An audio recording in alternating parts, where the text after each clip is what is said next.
The sound of a car door locking is usually comforting. It means you are safe inside. It means the world is shut out.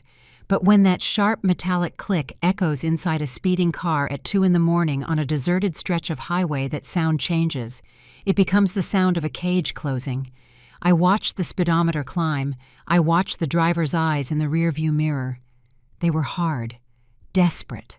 My phone screen was dark, and my breath caught in my throat like a shard of glass. In that suffocating silence, I realized that safety is just a fragile lie we tell ourselves to sleep at night.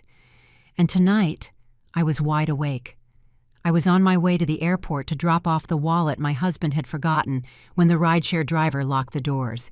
He looked at me through the mirror and said, "Do not get out of the car. Trust me." My heart hammered against my ribs.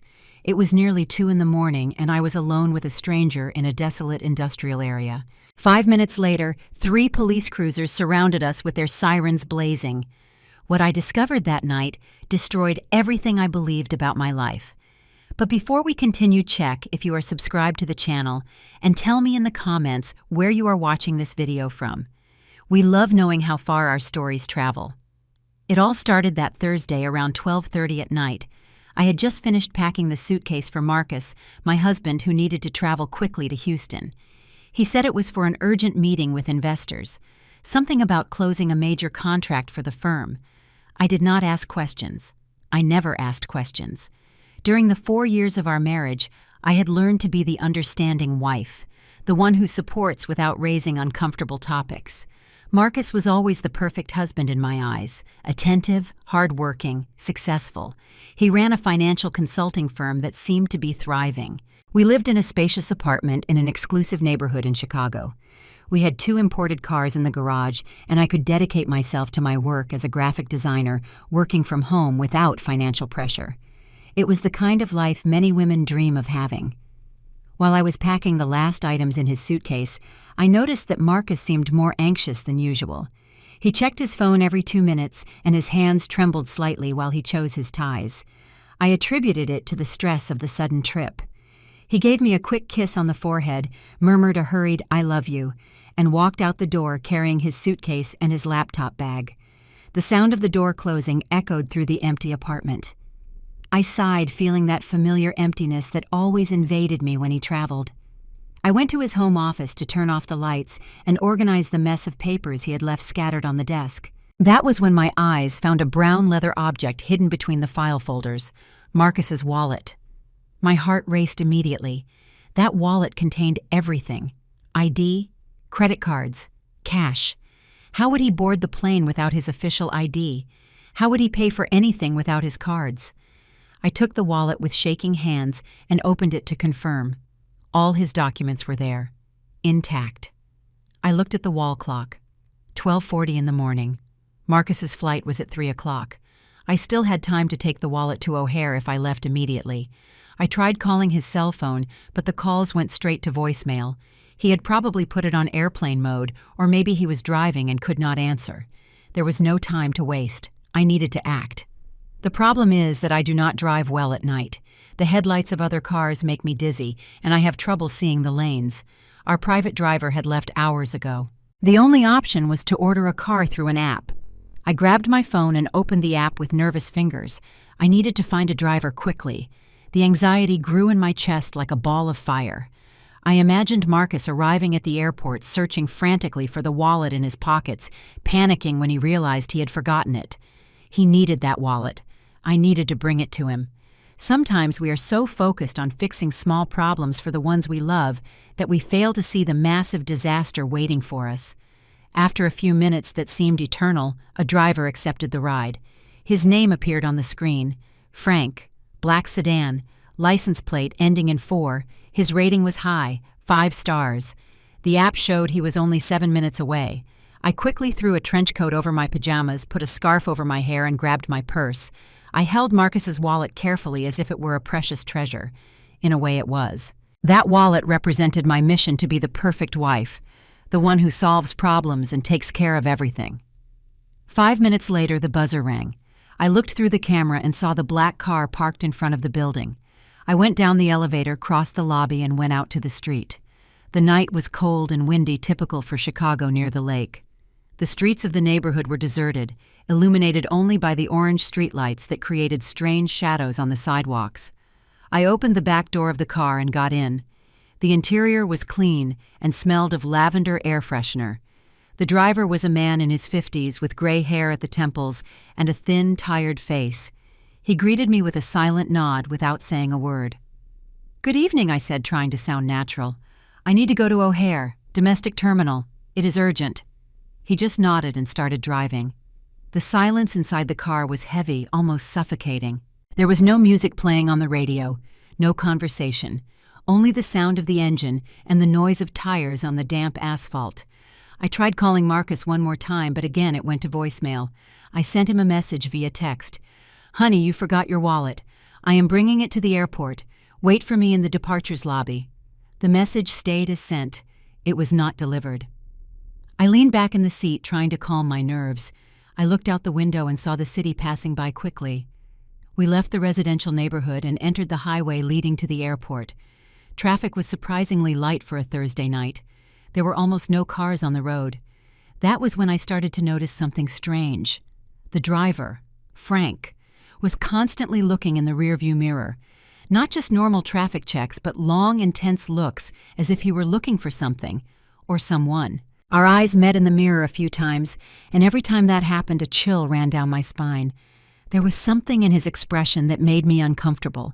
It was not exactly threatening, but there was a tension in his face, a worry I could not understand. I clutched Marcus's wallet against my chest, suddenly very aware that I was alone in a car with a stranger in the middle of the night heading to a distant airport.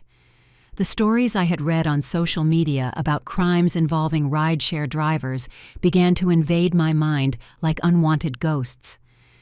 "Is everything okay?" I asked, trying to break the heavy silence. Frank did not answer immediately. He changed lanes abruptly, causing my body to sway in the seat. My heart started beating faster.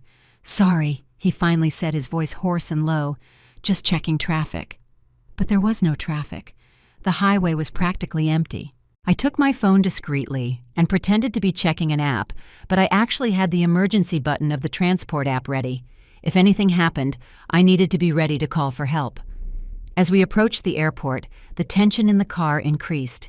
Frank continued looking in the mirrors obsessively, and now I could see beads of sweat on his forehead, despite the air conditioning being on. His hands gripped the steering wheel so hard, his knuckles were white. Something was wrong, very wrong. The lights of O'Hare began to appear in the distance, an artificial glow against the black sky. Normally that sight would bring me relief, but that night it only intensified my fear, because instead of going straight to the main departure terminal, which was well lit and full of movement, Frank began to veer the car toward a darker service area. "Wait," I said, my voice coming out sharper than usual. "Domestic departures is that way." "I know," he replied, but he did not change direction. Panic began to take over me. My hands squeezed the phone tight, ready to activate the emergency alarm. I looked around, looking for possible exits, calculating if I could open the door and jump out of the moving car. Frank drove to a service drop-off area far from the main doors. There were only a few streetlights working, creating patches of darkness between circles of dim light. There were no security guards in sight, no other cars, just the two of us and the threatening darkness. The car began to slow down. My heart was beating so hard I could hear it in my ears. I put my hand on the door handle, ready to run as soon as the car stopped. But when I tried to open it, the door did not move. It was locked. The child's safety locks had been activated by the driver. I was trapped. Panic exploded in my chest. I pulled the handle hard 1, 2, 3 times, but the door remained firmly closed. I tried the other door on the opposite side, stretching my body desperately, but it was also locked. All doors were closed. I was completely trapped inside that car with a stranger in a desolate place in the middle of the night. "Why did you lock the doors?" My voice came out trembling, almost a scream. "Open them! Open them now!" Frank did not turn around. His hands kept gripping the steering wheel, and he kept his eyes fixed on the dark area in front of us. Sweat was now openly running down his face. "Do not get out here," he said, his voice low but urgent. "Please trust me. Trust you." I was almost hysterical now. You locked me in the car. Let me out. Help! I began to pound on the window, trying to get the attention of anyone who might be passing. But the area was completely deserted. I picked up my phone with shaking hands, ready to call the police. Listen. Frank finally turned to me, and I could see genuine terror in his eyes. I am not going to hurt you. But if you get out of this car now, something very bad is going to happen to you. You need to trust me, please. Why? I screamed. Why cannot I get out? What is going on? You will know in 5 minutes, he replied, turning back to the front. 5 minutes. That is all I ask. Stay in the car for 5 minutes. Tears began to run down my face. My mind went in 1,000 different directions. Was I being kidnapped? Was he taking me somewhere? But why? I was not famous. I did not come from a political family. It made no sense. I looked around desperately, looking for something I could use as a weapon. My purse was beside me. Inside it was a pepper spray I always carried, but it was buried at the bottom, and I would have to dig through everything to find it. The seconds passed like hours. Frank remained motionless in the front seat, looking obsessively outside, as if he were waiting for something or someone. "Do you work for my husband?" I asked, suddenly a new theory emerging in my confused mind. "Did he send you to do this? Is this some kind of test?" "I do not know your husband," Frank replied without looking back. "But I know your father." My blood ran cold. My dad. My voice came out as a whisper. My dad died 3 years ago. I know. I worked for him. I was his head of security for 15 years. The memories began to come back. My father owned a massive construction empire. He had personal security, especially after our family began receiving threats from competitors. I vaguely remembered an older man always present in the shadows when my dad went to important events. "Frank," I whispered, finally making the connection. "You are the Frank who worked with my dad." "Yes." He nodded slightly. "Before he died, your dad asked me for one last favor. He made me swear I would watch over you even from a distance, that I would keep you safe. What does that have to do with now?" "Why did you lock me in this car?" "Because I received information earlier today that something was going to happen to you tonight, something very bad. My heart was beating so hard it hurt." "What kind of thing?" "You were going to be taken.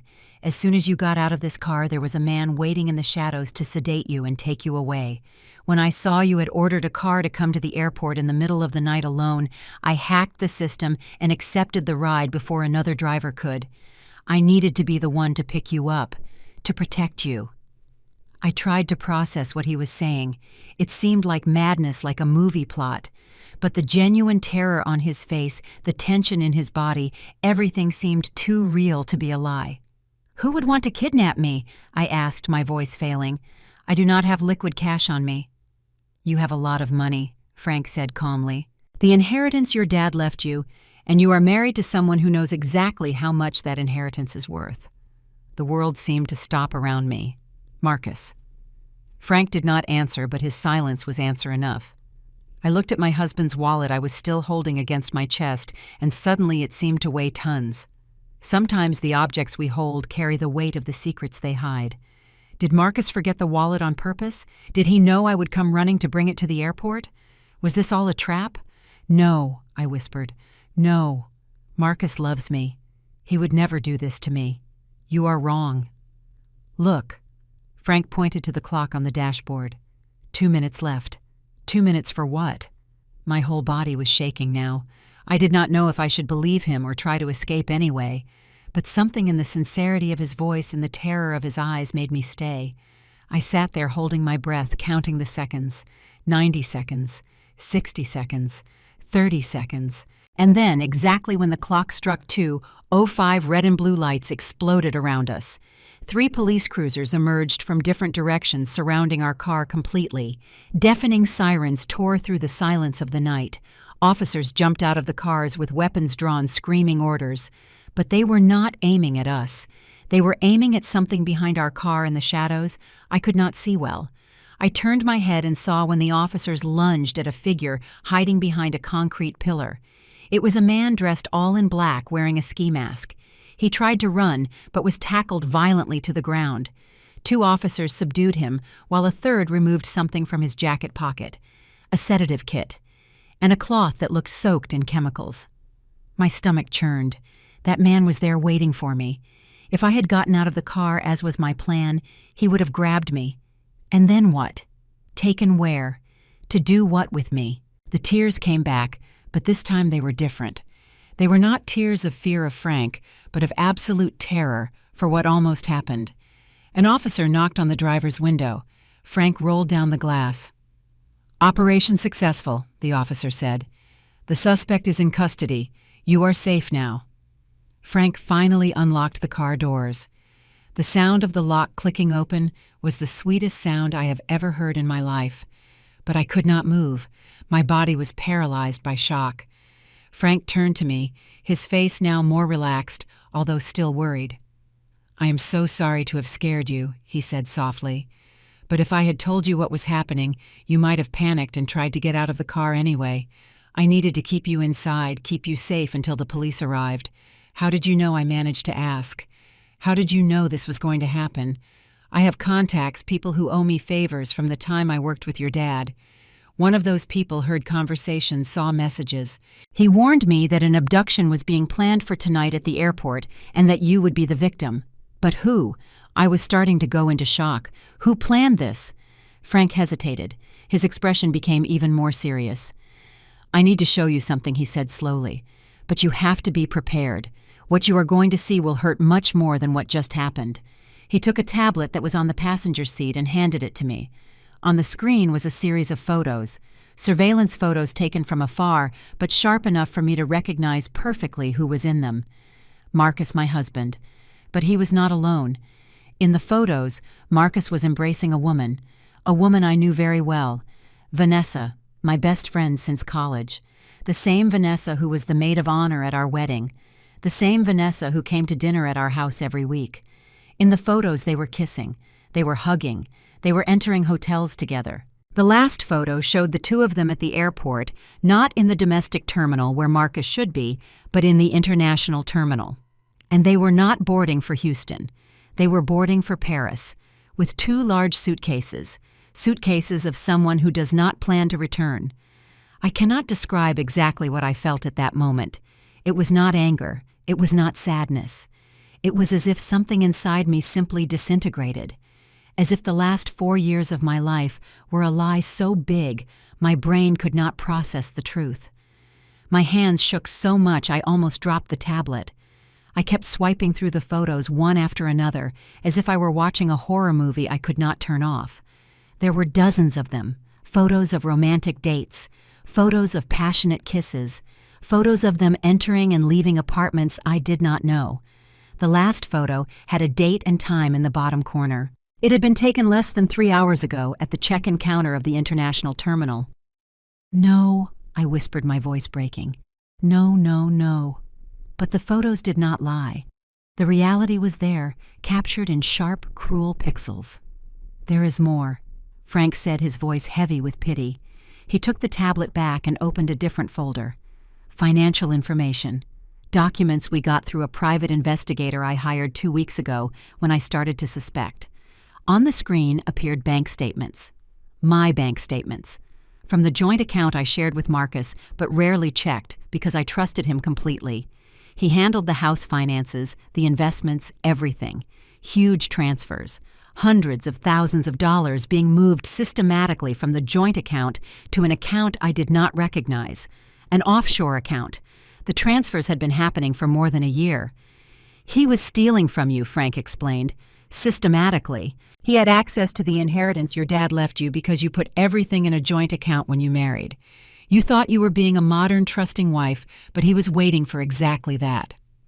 Tears streamed freely now. I sobbed, hugging my own body, rocking back and forth in the back seat of the car, but the money was not enough. Frank continued relentless. It was better that I knew everything at once, like ripping off a Band-Aid. "There is something else." He opened another document. It was a life insurance policy, a massive policy of $5 million with me as the insured and Marcus as the sole beneficiary. The policy had been opened 6 months ago. I did not even know of its existence. How did he manage to do that without my signature, I asked, my voice coming out strange, distant, as if it were not mine. "You signed it," Frank said softly. Remember that time a few months ago when Marcus asked you to sign some papers for the accountant? He said it was for tax returns. I remembered. It had been a Saturday morning. Marcus had brought a stack of papers for me to sign. I was in a hurry making lunch, and he was rushing me saying the accountant needed the documents urgently. I signed everything without reading. I trusted him. Why would I read? In the middle of those papers was the insurance policy, Frank explained, and along with it a power of attorney giving Marcus full powers over all your assets, including the properties you inherited from your dad. I was dizzy, literally dizzy. I opened the car door, which was now unlocked, and vomited on the pavement, my body physically rejecting that horrible reality. When I finished, I wiped my mouth with the back of my hand and leaned back in the seat, feeling completely empty. So the plan was to kill me, I said, not as a question, but as a realization. The abduction tonight. They were going to kill me. Marcus would keep the insurance, the properties, everything, and be in Paris with Vanessa, starting a new life with my money. Exactly. Frank nodded. The man the police just arrested is a known criminal. He was hired to do the dirty work. After the abduction, your body would probably be found somewhere simulating a robbery gone wrong. Marcus would be in another country with a perfect alibi. He would return to Chicago as the devastated husband cry, in interviews receive condolences, and then disappear to the Maldives with your entire inheritance. It was a perfect plan. Diabolical, but perfect. How did you discover all this, I asked. How did you know it was going to happen tonight? When your dad was dying, Frank started, he made me promise I would look after you. He had a feeling about Marcus, you know. He never liked him, never trusted him completely. He said there was something fake in the way Marcus looked at you, as if he were evaluating an investment instead of looking at the woman he loved. I remembered the arguments between my dad and Marcus. I remembered how my dad had been against the wedding at first. I thought he was just an overprotective father who did not want to accept his daughter was growing up. But he had seen something that I, blind with passion, could not see. After your dad died, I kept watching you from afar. Frank continued, not all the time, but periodically. I checked his social media, kept in contact with some employees of your dad's company who now worked for you. And 3 months ago, one of those contacts told me something strange. Marcus had asked about how to sell inherited properties without attracting the attention of tax authorities. That made me suspicious. I hired a private investigator. It was him who discovered the affair with Vanessa, the money transfers, the fake insurance policy. Everything started to fit together. And a week ago, my contact in the criminal underworld warned me that someone had put a contract on the head of a young, wealthy woman. The description matched you. I did not know exactly when or where it would happen, but I stayed on high alert. Tonight, when I saw your ride request in the system to the airport, alone in the middle of the night, I knew. It was the perfect opportunity. A public place, but with desolate areas, a time when you would be vulnerable, and the perfect alibi for Marcus, who would be in another country. I hacked the app system to ensure I would be the assigned driver, and I alerted my contacts in the police. They were monitoring the situation, waiting for the criminal to appear. The plan was to catch him in the act. I was listening to everything, but it seemed like a dream, a nightmare from which I could not wake up. The wallet, I said, suddenly looking at the cursed object that was still beside me on the seat. He left the wallet on purpose, didn't he? Yes, it was the bait. He knew you are the type of person who would go out in the middle of the night to help him. He counted on that, on your kindness, your dedication, your love for him. Every word was a stab in my already shattered heart. I picked up the wallet with trembling hands. For the first time, I examined it for real. I opened all the compartments, and that was when I found it, a piece of folded paper hidden behind the credit cards. When I opened the paper, I saw it was a copy of another document, a deed, transferring the main property of my inheritance, the commercial building in downtown Chicago, worth millions, to Marcus's name. And right below, a signature. My signature. But I had never signed that. Forgery, Frank said, looking over the seat. With the power of attorney you signed without knowing, he may have forged other signatures too. He probably already transferred several properties to his name. Everything planned so that as soon as you died, he would already have legal control of everything. No complications, no waiting for a will, no family fighting over the inheritance. It was genius. It was monstrous. I looked out the car window. The The police were still dealing with the kidnapper. An ambulance had arrived. Other officers were securing the perimeter, collecting evidence. And somewhere inside that airport, in the international terminal, Marcus was waiting to board, waiting to leave for Paris with Vanessa, with my money, waiting to receive the news that the plan had worked, that I was dead. But I was not dead. I was very much alive, and absolutely furious. The sadness that had consumed me began to transform into something different, something cold and sharp, a crystalline rage that gave me a mental clarity I had not had in hours. "Where are they?" I asked, my voice now steady. "Marcus and Vanessa. Where exactly are they?" Frank checked his watch. "Their flight leaves in 40 minutes, International Gate 12. But you cannot just go and confront them. It would be dangerous." "I am not going to confront them." I said, my mind already working, planning. "Not yet. I need to be smart about this." I looked at Frank, at this man I barely knew, but who had saved my life, who had kept the promise he made to my dying father. "You said you have a private investigator. Is he good? The best? And your contacts in the police. Can they help with what I'm going to need?" Frank smiled for the first time that night, a small but genuine smile. "What do you have in mind?" I did not sleep that night. How could I? While Marcus boarded for Paris, believing his plan was unfolding perfectly, I was at a precinct giving my full statement. The hitman had confessed everything when confronted with the evidence. He said he had been hired by a man he knew only as Leo. The description matched Marcus perfectly. There were text messages on a burner phone with detailed instructions on where to pick me up, when to act, and how to make it look like a robbery followed by homicide. The evidence was overwhelming, but the district attorney in charge of the case gave me advice I will never forget. He looked at me with those tired eyes of someone who has seen everything in life. "Ma'am," he told me, "we have enough evidence to arrest your husband as soon as he returns to the States. But if you really want to destroy his plan completely, if you want to recover everything he stole from you, you need to be smarter than that." "What do you mean?" "He cannot know that you know. If he finds out the hitman was arrested, that the plan failed, he will never return to the U.S. He will stay in the Maldives or flee to a non-extradition country. And even if we manage to arrest him eventually, the money he transferred to offshore accounts will be almost impossible to recover." I understood what he was saying. If I wanted true justice, I needed to play Marcus's game. I needed to pretend nothing had happened. "But how am I going to do that?" I asked. "He will expect to receive the news of my death. When that does not happen, he will suspect." "Exactly," the DA agreed. "That is why you need to create a story that explains why you did not go to the airport, why you are alive, but in a way that does not raise suspicions." We spent the next few hours working out a plan.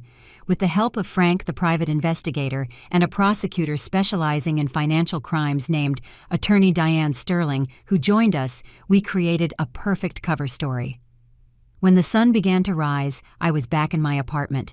It seemed like a different place now. Every corner held memories that I now knew were false. The sofa where we watched TV together, the bed where we slept together, the kitchen where I made his favorite breakfast every Sunday. All lies, all a facade. But I could not show that I knew. Not yet. I lay in this bed that still smelled of his cologne and forced my eyes to close for a few hours. I needed to be rested for what would come next. At 9 a.m, my phone rang. It was Marcus. I looked at the screen for a long moment before answering. My hand shook, but I took a deep breath, put on my best loving wife mask, and answered. "Honey." His voice sounded falsely animated. "Are you okay? I tried calling you last night several times." "Hi, baby," I replied, forcing a sleepy tone. "Sorry I fell asleep early and left the phone on silent. I was so tired." There was a pause on the other end, a pause that lasted only 2 seconds, but seemed like an eternity. He was confused. I should be dead. Why was I answering the phone normally, talking about having fallen asleep early? "Ah," he said finally. "So you did not go to the airport?" "Airport? Why would I go to the airport?" Another pause longer this time. "Your wallet," I said, following the script we had prepared. "You forgot your wallet here at home. I was going to take it to you at the airport, but when I was getting ready to leave, I got a horrible migraine, one of those really strong ones. I took a pill and passed out on the sofa. I just woke up." "Sorry, love. Did you manage to board without the wallet? I could hear Marcus breathing on the other end. He was trying to process the information, trying to understand what had gone wrong with his perfect plan. Yeah, I managed. He lied. Of course he had managed to board. He had his real documents with him. The forgotten wallet was just bait. He had a copy of my ID in his suitcase. Everything worked out. That is good. I feigned relief. I was so worried. How is the meeting going? Great. He lied again. It might take a few days longer than I thought. Maybe a week. Will you be okay alone? A week. Time enough for him to find out his plan had failed. Time for him and Vanessa to come up with a new plan or simply disappear.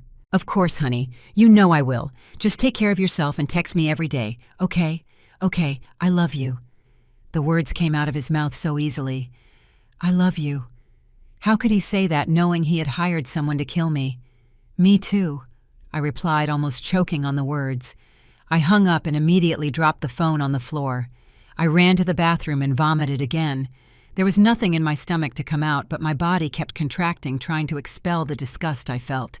After I composed myself, I called Frank. He called, I reported. He bought the story, but said he will stay away for a week. Perfect, Frank replied. That gives us time. The investigator is already tracking his banking movements. And I have good news. We got a court order to freeze his offshore accounts. The judge was very receptive when I showed the evidence of the murder plot.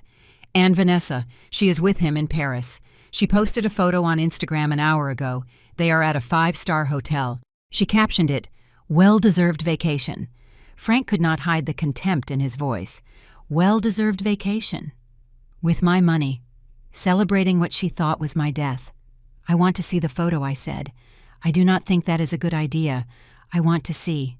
Frank sighed but sent me the link. I opened Vanessa's Instagram with my heart racing. There she was in a bikini in a luxurious pool overlooking the city of Paris, smiling, broadly radiant. And in the background, slightly out of focus, but clearly visible, was Marcus, also smiling, holding a glass of champagne. The comments were all from mutual friends of ours. How amazing. You deserve it. Enjoy it so much. So jealous. If they only knew. I spent the next few days preparing. The private investigator brought more information. Marcus and Vanessa had been together for almost 2 years. It had started at a company party where Vanessa worked, and Marcus had gone as my +1. They had connected, exchanged numbers, and the affair began shortly after. The evidence was painful to see. Passionate text messages, intimate photos, videos that made me want to die of shame and anger.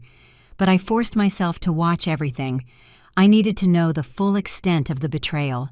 The investigator also discovered that Marcus had debts. Lots of debts.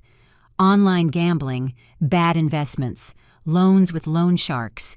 He was drowning in debt I never knew existed. My money was not just greed, it was necessity. He needed those millions to pay his debts and start a new life with Vanessa. How much does he owe? I asked. Almost $200,000, the investigator replied. And the loan sharks are getting impatient. There are death threats in the messages. He was desperate. That is why the timing of the plan. He could not wait anymore. He needed the insurance money and the properties now before the loan sharks decided to eliminate him first. And did Vanessa know about all this? Every conversation between them is documented. Yes, she knew. In fact, it was she who suggested the kidnapping plan. She was the one who found the criminal through her contacts. Marcus was the financial brain, but Vanessa was the strategist. My best friend, the woman I considered a sister, who had been my maid of honor, whom I had consoled when her relationships ended, who had spent holidays with my family. She had planned my death. On the 4th day, Marcus called me again. "Honey, I have bad news," he said, his voice perfectly calibrated to sound disappointed. "The meetings here are going to take longer than I thought. Maybe 2 weeks." 2 weeks? I feigned surprise. Wow, that long. Yes, people here are very complicated, but the contract will be worth it. When I get back, let's take a trip, just the 2 of us, to celebrate. What do you think? A trip. Probably to some remote place where it would be easy to stage an accident. But I played along. I would love that. Where are you thinking? I will let it be a surprise, he said, and I could hear the venomous smile in his voice. After hanging up, I sat on the floor of my bedroom and finally let the tears fall. I cried for all the lies, all the betrayals, all the moments I thought were real, but were just theater. I cried for the naive version of myself that had died that night at the airport. But after crying, I got up, washed my face, and did something I had never done before in my life. I called a lawyer, a shark specialized in complicated divorces and asset recovery. It was time to fight back. The lawyer Frank recommended was Diane Sterling. She had short gray hair, thick-rimmed glasses, and a gaze that seemed to see through lies with the ease of someone reading a menu. In her impeccably organized office, she reviewed all the documents the investigator had gathered. "It is one of the clearest cases of attempted murder for financial gain I have ever seen," she said after an hour analyzing everything. "And we have something most victims do not have: concrete evidence before the crime was consummated. So can you help me get everything back?" I asked. "More than that, I can help ensure your husband spends decades in prison, and your friend too." The word friend still hurt when applied to Vanessa. How had I been so blind? Attorney Sterling explained the legal strategy. First, charge Marcus with attempted murder conspiracy to commit murder document forgery and embezzlement. Simultaneously file civil suits to recover all the money he had transferred illegally and annul all powers of attorney and fake documents. "Time is crucial," she explained. "We need to wait for the right moment to act. If we spook him too soon, he might flee to a country with no extradition treaty. If we wait too long, he might dissipate more assets. When would be the ideal moment? When he returns to the U.S., when he steps on American soil again, thinking he is safe, that his plan is working. That is where we act. But how are we going to make him come back? He can just stay in the Maldives indefinitely." Marcus sent me messages constantly saying how anxious he was to return, how much he missed me, how we were going to celebrate that incredible land sale. Every message was a lie so well constructed that if I did not know the truth, I would have believed completely. The night before his arrival, I could not sleep. I stared at the ceiling, going over the plan hundreds of times in my head. What if something went wrong? What if he suspected? What if he fled before the police could arrest him? But no, I had to trust the plan. I had to trust that justice would be done. The morning of Marcus's arrival, Diane called me. "Everything is ready. The FBI will be at the airport. The moment he goes through immigration, he will be arrested. Do you want to be there?" "Yes," I answered without hesitation. "I want to see his face." I met Frank at the airport entrance. He had a serious but supportive expression. Together, we went to an observation room the authorities had set up. From there, we could see the international arrivals area through a mirrored glass. It was 3 in the afternoon when the flight from Paris finally landed. My heart was beating so hard I thought it was going to explode. I watched as the first passengers began to come out, dragging their suitcases, some being greeted by happy relatives. And then I saw him. Marcus walked out of the arrival gate, dragging his suitcase, wearing the gray suit I had bought for him on his last birthday. He was smiling, checking his phone, probably sending me a message saying he had arrived.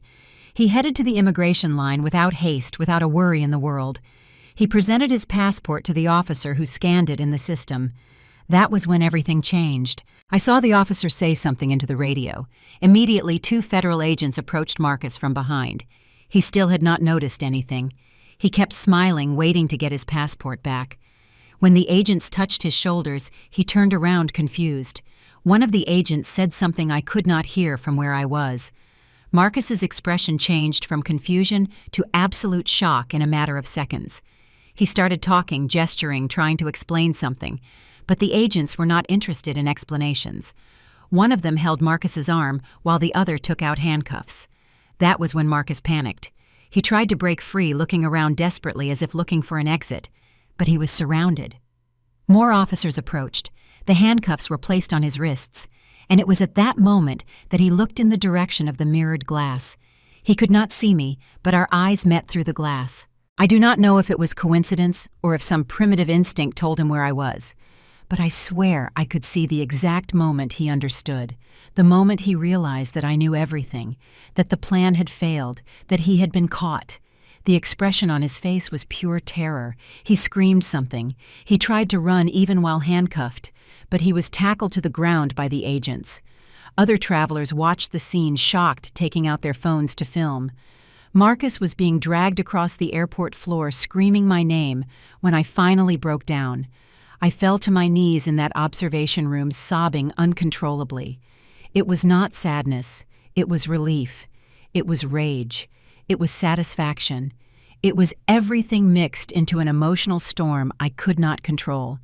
Frank hugged me, letting me cry on his shoulder like my father would. And in that moment, he was. He was the father figure my dad was no longer here to be. He was the protector who had saved my life and was now helping me reclaim it. "It is over," he whispered. "You are safe now. It is over." But it was not over. Not completely yet. Marcus was taken directly to a holding cell at the airport. Diane informed me that he had the right to an attorney and would probably remain silent until one arrived. It was standard procedure. But what she did not expect was that Marcus would start talking immediately, trying to make a deal, trying to blame others. "He is saying he was coerced. Diane called me 2 hours after the arrest, saying Vanessa planned everything, that she threatened him, that he was the victim." And do the police believe him? Of course not. We have the messages between them. We have the bank transfers he himself authorized. We have the statement from the hired criminal identifying specifically Marcus as the one who paid him. He is just trying to reduce his sentence. And Vanessa. Does she know Marcus was arrested? Not yet. She is in Paris. She posted a photo on Instagram an hour ago from a fancy restaurant, completely oblivious. I looked at the photo on my phone. Vanessa was stunning in a red dress holding a glass of wine, smiling at the camera as if she did not have a worry in the world. The caption read, "Life is beautiful when you are with the one you love." She was talking about my husband, the man she had helped plan my murder. "I want to speak to him," I said suddenly. "With Marcus. I want to see him face to face." "I do not recommend it," Diane replied immediately. "It can be very traumatic for you. And he may try to manipulate you. That is what people like that do. I need to do this. I need to look him in the eye and ask why." There was a long pause on the other end of the line. "Okay, I will arrange it, but I will go with you. And it will be in a supervised room with guards present. If at any moment you want to leave, we leave." "Agreed. Agreed." The meeting was scheduled for the next day. I spent the whole night without sleeping rehearsing what I would say, imagining what it would be like to look at the man I loved and see a stranger. When I arrived at the precinct, my hands shook so much that Frank, who insisted on accompanying me along with the lawyer, had to hold my arm to guide me through the corridors. Marcus was in an interrogation room. Through a glass window I could see him before entering. He was no longer wearing the elegant suit. He had been changed into an orange jumpsuit. His face was pale, deep circles under his eyes. He seemed to have aged 10 years in 2 days. When I opened the door and walked in, he raised his head. Our eyes met, and to my surprise, he began to cry. "Baby," he sobbed. "Baby, I am so sorry. I am so sorry." I did not want to. It was not supposed to be like this. I sat in the chair on the other side of the table, keeping my expression neutral. Diane and Frank stood behind me, a silent but comforting presence. "Do not call me baby," I said, my voice coming out colder than I expected. "You lost the right to call me that when you hired someone to kill me." "No, no," he shook his head violently. "You do not understand. I never wanted you to get hurt. I swear." "It was Vanessa. She was the one who—" "Do not blame Vanessa," I interrupted him. "I saw the messages, all of them. I know you were involved in this from the beginning." Marcus froze. The mask of regret slipped a little, and for a moment I saw something darker in his eyes. "Why?" I asked, my voice breaking. "I loved you. I would have given you anything. If you needed money, I would have helped you. If you did not love me anymore, we could have divorced. Why choose to kill me?" He looked down at his own handcuffed hands on the table. "You would not understand," he murmured. "Make me understand." There was a long silence. When he finally spoke, his voice was different, colder, more honest perhaps. "Because you were too easy," he said. "You trusted everything I said. You signed everything I asked. You never questioned anything. You were so obedient, so predictable. And I began to despise you for it. Every word was a stab, but I forced myself to remain impassive. When I met Vanessa, she was the opposite of you. She was challenging, smart, ambitious. She made me feel alive in a way you never did. And yes, I know it sounds cruel, but you asked for the truth. And the money, Marcus gave a bitter smile. Money made everything possible. I had debts, lots of debts. I had made stupid investments, gambled on businesses that failed.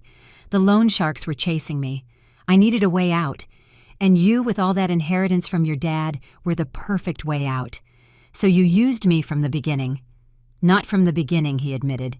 In the beginning, I really liked you. But when your dad died and you inherited everything that was, when I realized the potential. And when the debt started to squeeze, when Vanessa came into the picture, the plan began to make sense. The plan to kill me. The plan to solve all my problems at once. He corrected as if they were the same thing. You would die thinking you were loved. Vanessa and I would keep the money to live the life we deserved. Everyone won, except me, who would be dead. Marcus shrugged. He actually shrugged as if my death were a minor detail in the big scheme of things. It was at that moment that any trace of love that might still exist inside me died completely. There was no more pain. There was only a cold void where before there was a heart. You are going to rot in prison, I said calmly, and every penny you stole from me will be returned. Every property you tried to transfer illegally will return to my name, and Vanessa will join you behind bars eventually. Vanessa is in Paris, Marcus said with a smug smile. They will never catch her. We will see. I got up. I hope both of you enjoyed these days of freedom well, because they will be the last you will have for the next 20 or 30 years. I started to turn to leave, but Marcus called me. Wait. I stopped, but did not turn around. Will you forgive me someday, he asked, and for the first time since I entered the room, his voice sounded genuinely vulnerable. I turned slowly and looked at him one last time. To forgive implies that what you did had some value, some meaning worth reconciling. But what you did had no value at all. It was petty, cowardly, and pathetic. So no, Marcus, I am not going to forgive you. I am simply going to forget you, as if you never existed in my life. I left the room without looking back. In the hallway, I let the tears finally fall. But they were not tears of sadness. They were tears of closure, of liberation. Are you okay? Frank asked, putting a protective hand on my shoulder. Yes, I replied, and realized it was true. I am okay. For the first time in days, I am really okay. Diane checked her phone and smiled. I have good news. Interpol accepted our request. There is an international arrest warrant against Vanessa. As soon as she tries to return to the U.S. or travel to any country with an extradition treaty, she will be detained. How much time does she have of freedom? Not much. She already bought a return ticket to Chicago for 3 days from now. She was probably planning to return when she thought things had calmed down, pretend she knew nothing about Marcus's plan. And when she gets arrested, will she face the same charges as him? Exactly. Conspiracy to commit murder, participation in a planned crime, complicity. She might get even more time than Marcus because the evidence shows it was she who found the hitman. 3 days later, I received the call I was waiting for. Vanessa had been arrested at the airport in Paris when trying to check in for her flight back to Chicago. The French authorities executed the international warrant and transferred her to a holding cell until extradition proceedings were concluded. But unlike Marcus, who immediately tried to blame her, Vanessa remained completely silent. She did not ask for a lawyer, did not give statements, just sat in her cell staring at the wall. The French officers said she seemed to be in shock, as if she could not believe she had been caught. In the following weeks, my life turned upside down, but this time in a positive way. With Diane's help, I managed to annul all the fake powers of attorney and illegal transfers. Marcus's offshore accounts were located and frozen. The process of recovering the funds would be long, but at least it was underway. The apartment where I had lived with Marcus was put up for sale. I could no longer step in that place without feeling nausea. Every corner held memories contaminated by his lies. I bought a smaller, cozier condo in another neighborhood, a place that was just mine with no ghosts from the past. Frank continued to be a constant presence in my life. He became more than a protector. He became a true friend, a father figure my dad was no longer here to be. Sometimes we had dinner together, and he told me stories about my dad I had never heard. He made me feel connected to him again. Your dad was a very wise man, Frank told me one night during one of those dinners. He told me once that trust is the most precious thing we can give someone, but also the most dangerous. because once broken, it never goes back to being what it was before. He was right. I agreed. I trusted too much. I was naive. No, Frank shook his head. You were not naive. You were kind, generous, loving. Do not let the betrayal of a bad person transform you into someone suspicious and bitter. Your dad would not like that. His words stayed with me. Marcus's trial happened 6 months after his arrest. The courtroom was full, the media was present, and I was sitting in the front row, determined to look him in the eye during every moment of the process.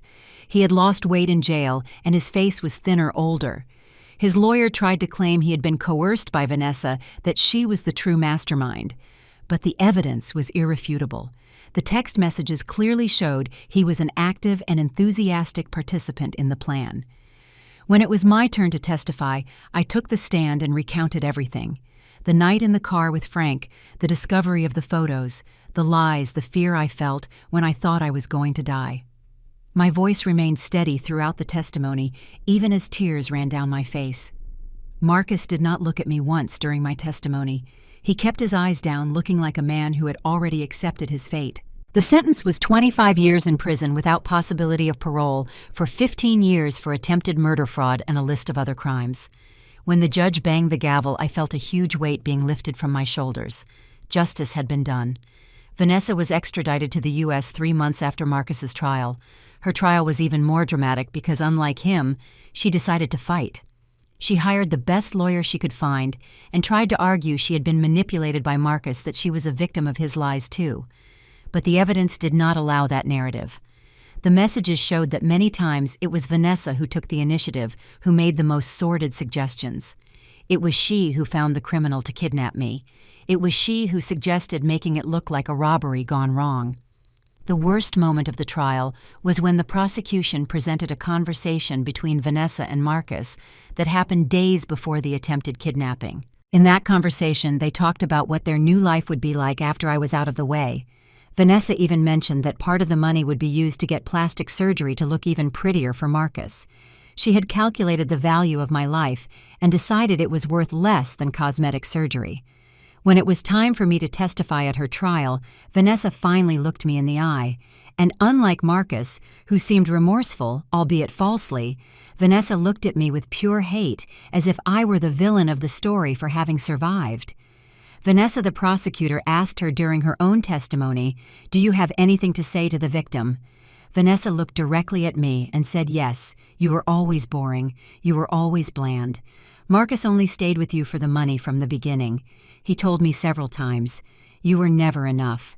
The words should have hurt me, but instead they made me realize that Vanessa had never been my friend, neither before Marcus nor during. She had always been an actress playing a role, waiting for the right moment to show her true colors. "Thank you for showing me who you really are," I replied calmly. Now I know I did not lose a friend because I never had one. Vanessa received 20 years in prison, a little less than Marcus, but still a significant sentence. When she was led out of the courtroom, handcuffed and crying, I realized I did not feel satisfaction. I did not feel joy for her punishment. I felt only emptiness. And then relief that that chapter was finally closed. A year after the trials, my life had found a new rhythm. I went back to working as a graphic designer, but now with a confidence I never had before. I opened my own studio and was doing well. I made new friends, genuine people who came into my life and showed me what true friendship means. I started going to therapy to process all the trauma and slowly learned to trust again, but more wisely this time. Frank remained an important part of my life. He took me to dinner once a week, advised me on business decisions, and was always available when I needed to talk. He never charged anything for saving my life. He said he had made a promise to my dad, and honoring that promise was payment enough. On a Thursday afternoon, exactly 2 years after that terrible night at the airport, I received a letter. It was from Marcus from prison.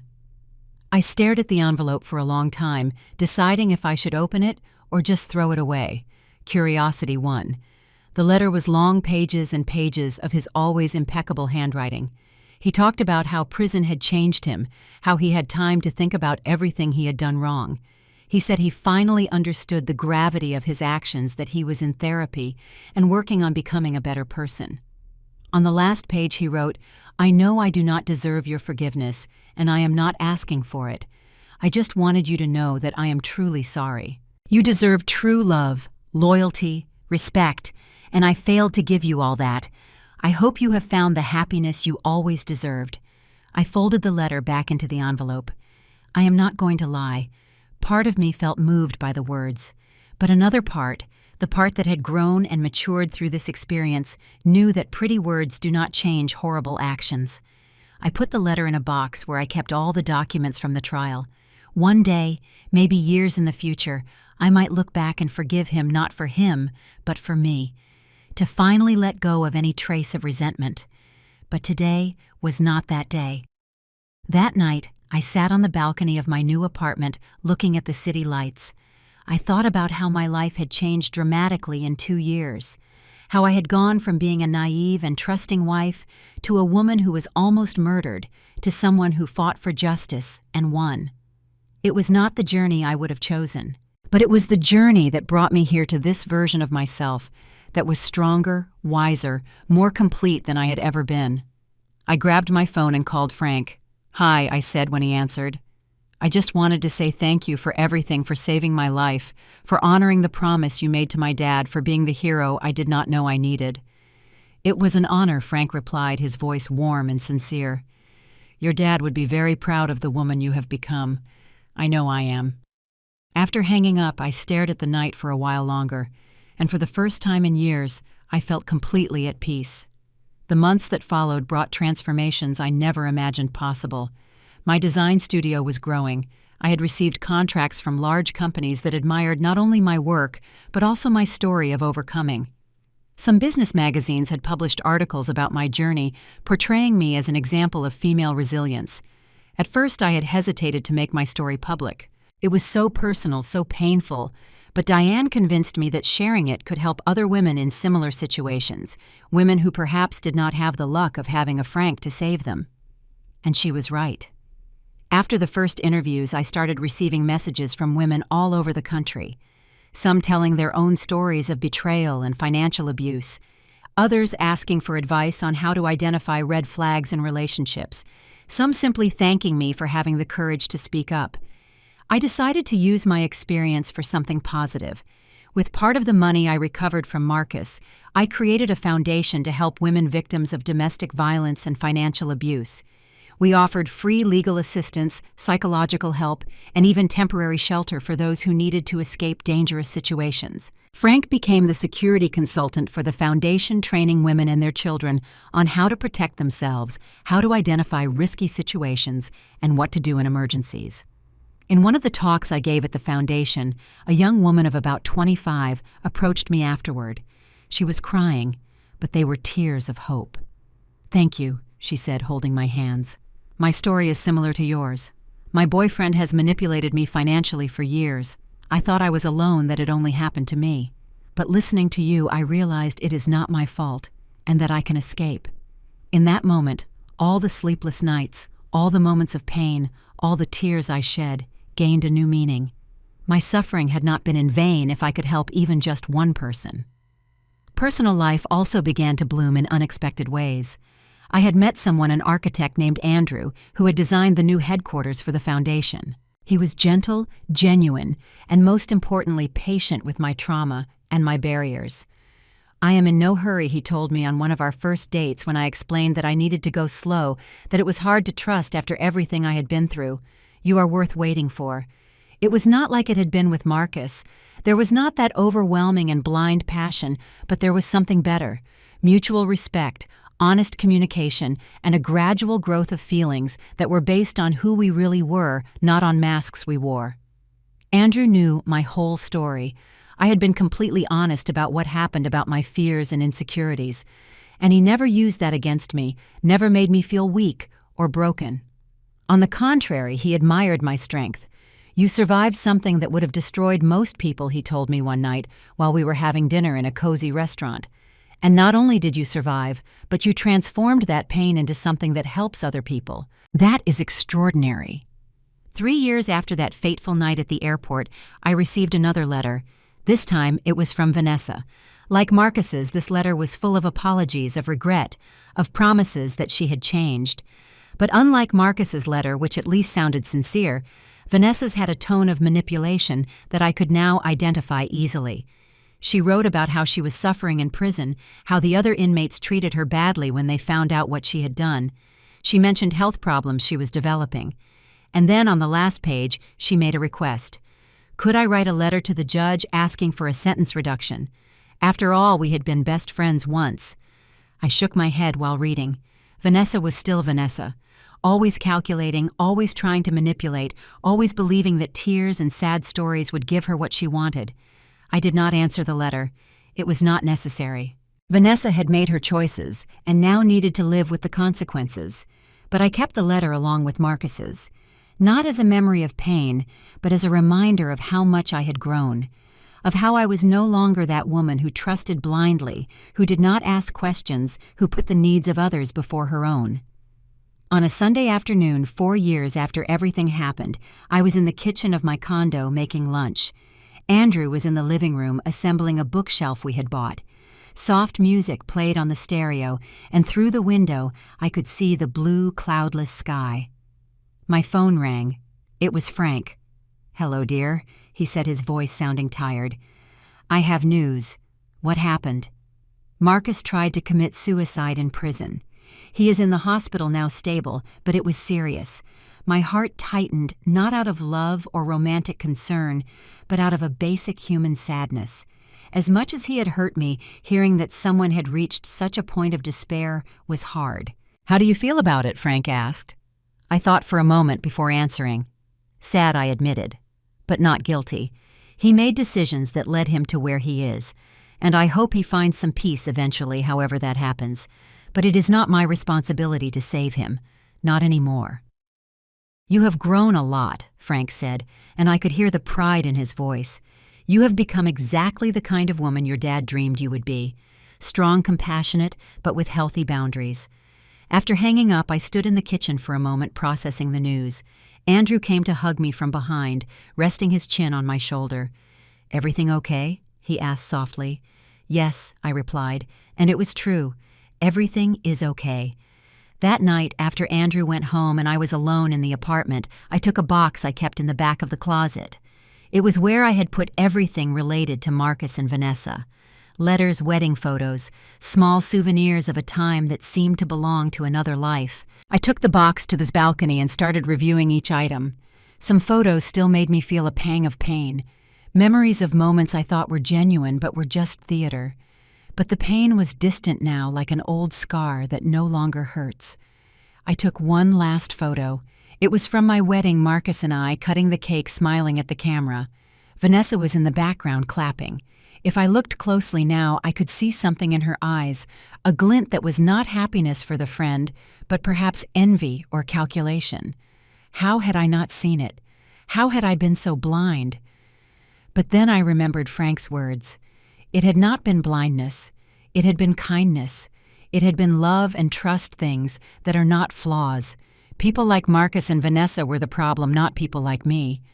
I put the photo back in the box, and for the first time I seriously considered getting rid of everything. I no longer needed to keep these things. I no longer needed the physical evidence that had happened. It was engraved in my memory, it had shaped me, but it no longer defined me. I decided that the following week I would take the box to a recycling center. It was time to let go completely. 5 years after that night at the airport, my life was unrecognizable from what it had been. Andrew and I had married in a small and intimate ceremony, only with people we really loved. Frank walked me down the aisle, assuming the role my father would have played. The foundation was flourishing, having already helped hundreds of women escape dangerous situations. My design studio was a success, and most importantly, I was happy, genuinely deeply happy. It was not a naive happiness like before. It was an informed happiness tempered by difficult experiences, but real nonetheless, maybe even more real because of it. I received one last notification about Marcus. He had been transferred to a psychiatric wing of the prison after the suicide attempt. He was receiving treatment, and according to reports, he was finally making real progress in accepting responsibility for his actions. I hope it is true. Not for me, but for him. Everyone deserves the chance to become a better person, even if that happens behind bars. As for Vanessa, I heard through Diane that she had become a model prisoner. She was studying law through a distance program and helping other inmates with legal issues. Whether it was genuine or just another manipulation to reduce her sentence, I do not know.